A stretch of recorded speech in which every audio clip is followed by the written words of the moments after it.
Hola para todos, somos estudiantes de la especialización de paz y desarrollo territorial. En esta oportunidad vamos a hablar un poco sobre los procesos de paz realizados en Colombia, enfocándonos un poco del proceso del presidente Juan Manuel Santos. En ese orden de ideas, mi grupo está conformado por Emma Fernanda Mosquera Riasco, Daniel Palacios López y Yuri Natalia Minangulo. En el marco de la asignatura llamada Proceso de Paz y Solución Política al Conflicto Armado, en esta oportunidad vamos a hablar sobre un proceso de paz que se dio con el gobierno de Juan Manuel Santos. Para ellos, tenemos que hablar que el proceso de paz en Colombia es enfrentarse a una palabra que ha sido desgastada, manoseada y usada con fines políticos por décadas. Pero cuando nos referimos al acuerdo entre el gobierno de Juan Manuel Santos y la FARC, nos enfrentamos a un momento histórico de profunda complejidad. No fue simplemente una negociación entre un Estado y una guerrilla, sino también un intento de transformar la forma como nos entendemos como nación, como administrador público. Mi análisis no se limita al contenido jurídico del acuerdo, sino a su implementación práctica y al impacto real en la vida de las comunidades. Esta reflexión parte de la convicción de que la paz no puede quedarse en el papel, debe vivirse, ejecutarse y sostenerse en el tiempo como hecho concreto. ¿Cierto? Colombia ha sido un país moldeado por la violencia, por el conflicto, por el abandono estatal en los territorios más apartados y por un conflicto armado que durante más de 5 décadas enfrentó el Estado con la insurgencia armada, particularmente con la FARC. Las causas de este conflicto no son recientes: desigualdad en la distribución de la tierra, la exclusión social, la concentración del poder económico y el poder político, y una ausencia histórica del Estado en bastantes regiones rurales.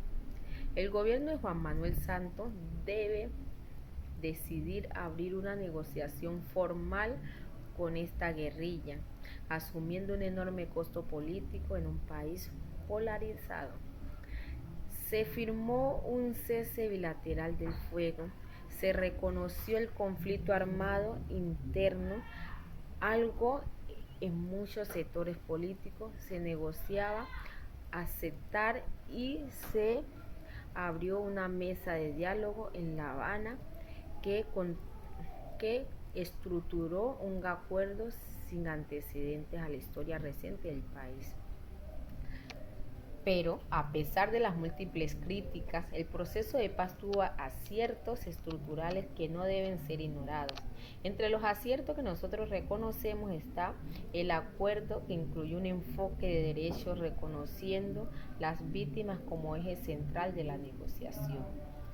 El punto sobre la justicia transicional, con la creación de la Jurisdicción Especial para la Paz, NAYE, marcó un hito al introducir un modelo que combinó verdad, reparación, garantía de no repetición. Se contempló una reforma rural integral, la participación política de excombatientes y la sustitución voluntaria de cultivos ilícitos. Además, el acuerdo incluyó por primera vez un enfoque de género y étnico, dando voz a poblaciones tradicionalmente excluidas. La comunidad internacional reconoció este proceso como uno de los más completos y técnicamente sólido del mundo. Y Santos recibió el Premio Nobel de Paz como símbolo de ese esfuerzo.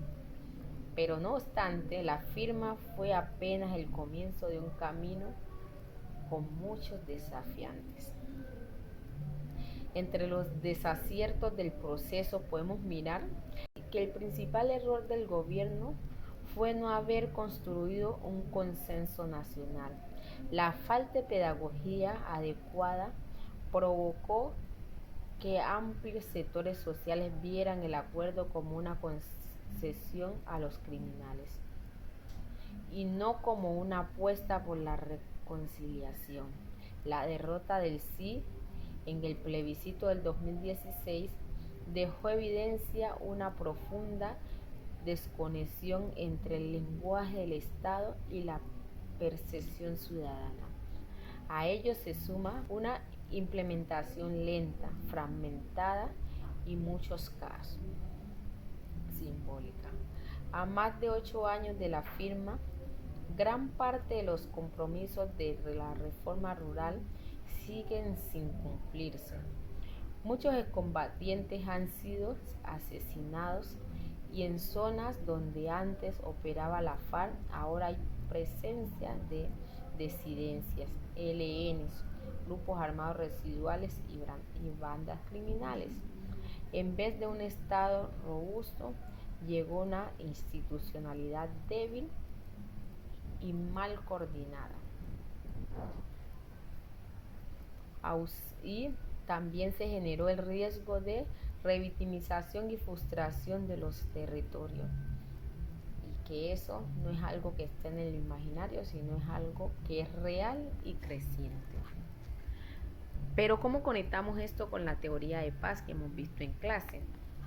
Desde el pensamiento de Vicente Fisa, uno de los más reconocidos expertos en procesos de paz a nivel mundial, la construcción de paz no puede limitarse al silenciamiento de las armas.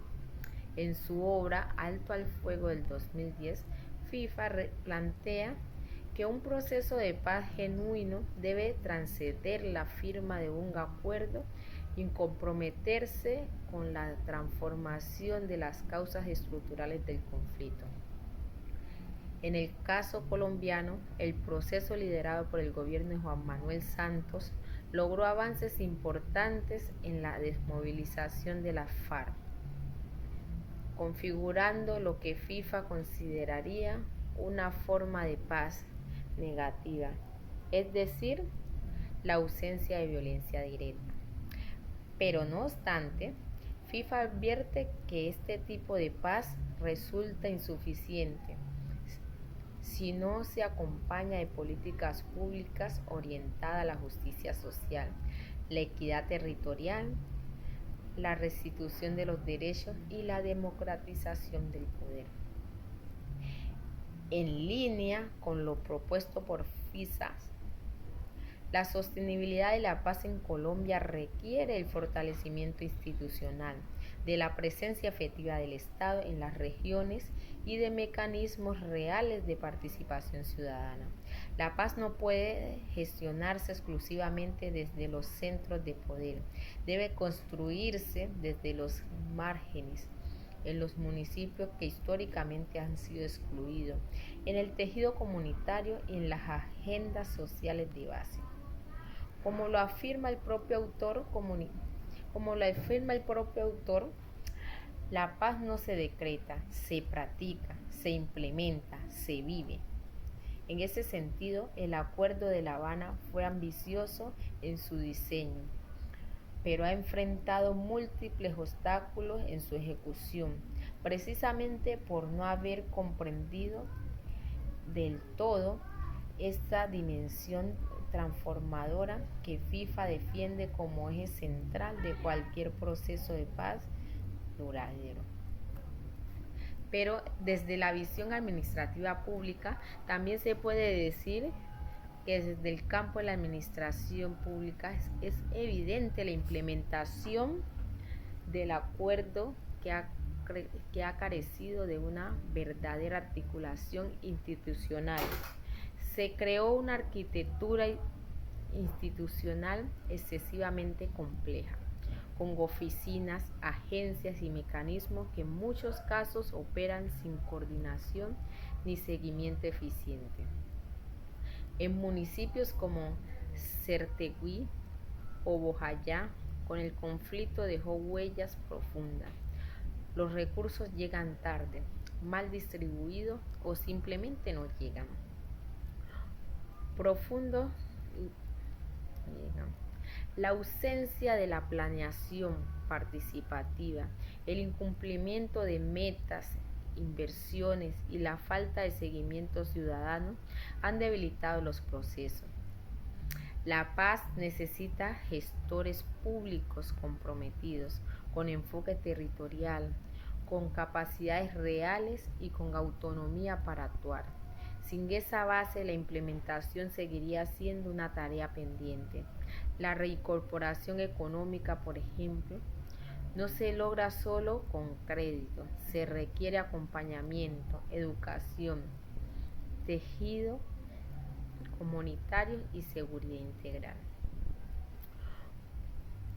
Sin embargo, para el cierre y la reflexión que tenemos al final es que Colombia firmó un acuerdo que presentó una oportunidad histórica.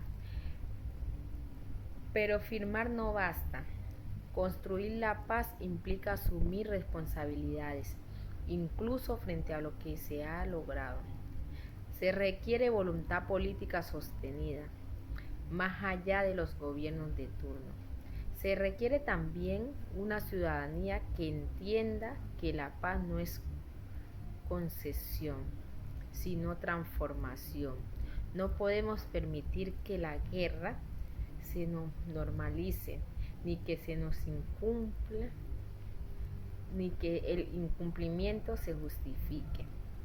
La paz es la política más ambiciosa y más ética que puede impulsar un Estado. Y si la administración pública no se asume como agente activo de la transformación, corremos el riesgo de repetir el ciclo del conflicto. Hoy más que nunca debemos preguntarnos, ¿cómo queremos ser recordados? ¿Como los que firmaron un acuerdo o como los que lo hicieron realidad? Muchas gracias.